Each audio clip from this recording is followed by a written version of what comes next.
Hey guys, Michael here. This is what we call the crayon method. And it's just for a quick touch up in between those full waxes. What I'm doing is just rubbing this wax on, drawing it into the bottom of the ski, just like you would scribble on a piece of paper with a crayon. And goal here, in this case with the black bottom on the ski and white wax, is turn the black white. So as I'm doing this, I can visibly see the wax going on, probably a lot better than you can in the video. And we're just scribbling it on the bottom. I'm applying pretty good pressure here. Not enough to knock everything down, but enough to really get this wax on there. That's the first one. The wax that I'm using is called Hurdle's Hot Sauce. It's a good all-purpose wax. This method will work with any block wax that you buy, Swix or One Ball J. Got this stuff pretty cheap and it's a big block, and been happy with it so far. But there's all sorts of good waxes for all sorts of conditions and temperatures. That's what I'm just using at the moment. So there we go. I don't know if you can see that, but there's a nice even white coating of wax on both skis. I've got my iron preheated to 165 degrees. Nope, 155 degrees rather. And I'm going to start at the tip. Just the weight of the iron down on the ski. I'm not putting any pressure. And you want to go slow enough to where the wax is really melting onto the ski.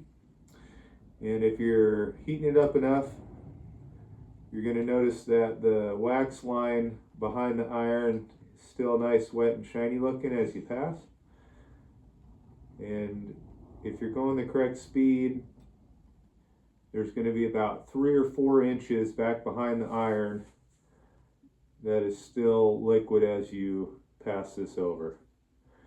If you get to moving and that wax isn't melted yet, you're going too fast. And if you're parked too long and you're turning the bottom of your skis into a puddle, you're getting it way too hot and you're going too slow. So just pace yourself. I could probably be doing this a little bit faster if I had this iron heated a little bit more. This particular wax calls for it to be dripped on at like 180 degrees. This iron I think only goes to about 170, and right now I've got it at about 155. I think by the feel of the bottom of these skis, I could probably max this out and I'd be fine.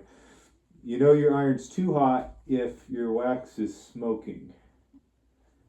And right now I'm not having any issues with that at all. Everything's going really nice and smooth. Got one in there good.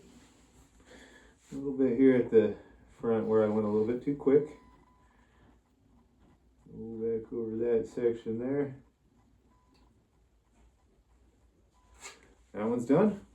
Move on to the next.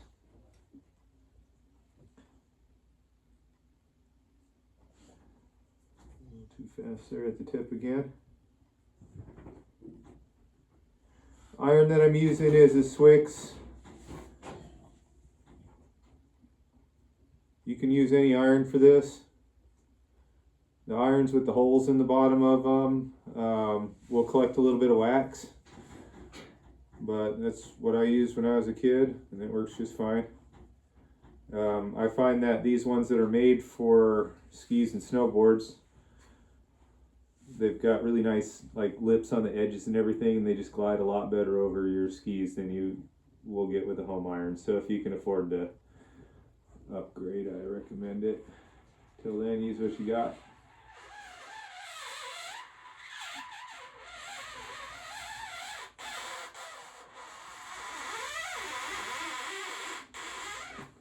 Right there, ski number 2 done.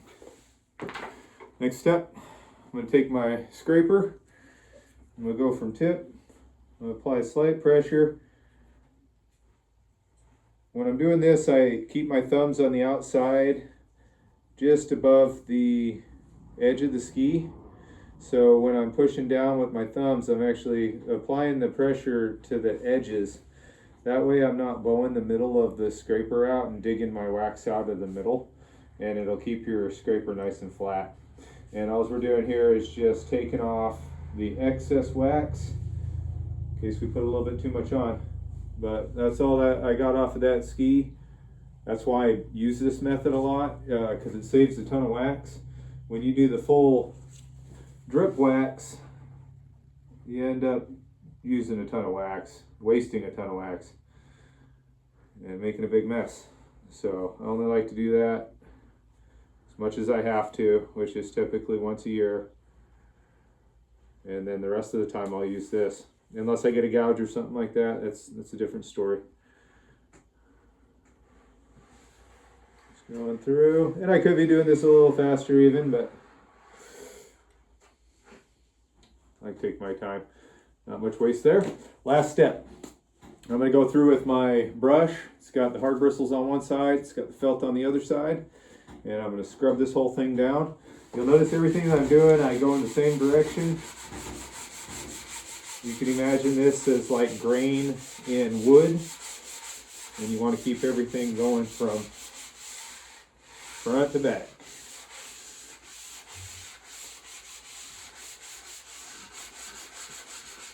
If you scribble sideways in here, you could end up creating lines going this way, and that'll grip the snow, and we want to slide across it. So try to keep all of your motions, all your lines going in the same direction when you're digging in here with this hard bristle brush. And all I'm doing here is, you'll notice when you scrub like this, you'll get this real fine like powder of wax coming off. And you want to just scrub until you're not getting any more of that. Then flip it around, go to your felt side, and this is where we do the polishing and really get things nice and slick and going fast. This is a critical step. If you skip this, it's not going to be as nice skiing on your skis when you're done. It's going to be a lot more sticky. So I find this is, you're going to slow down and really take your time. Do it with the polishing. And if you can get like a nice mirror coating on the bottom of these, you know you did a good job. And they're going to move how you want them to. There's that one. It's looking good. Nice and glossy. These skis are pretty new, so she hasn't done a whole lot of damage to the bottoms. They're in pretty good shape. There's no gouges that I need to fill or anything that I'm concerned about. Her edges still look really nice, so just do a quick touch up here. It's late in the season, snow's getting sticky. We want to go fast. That's it. Both skis waxed. Crayon method, check it out. When I do the full drip wax at the beginning of the season, I'll post a video of that. Until then, have fun, stay safe out there.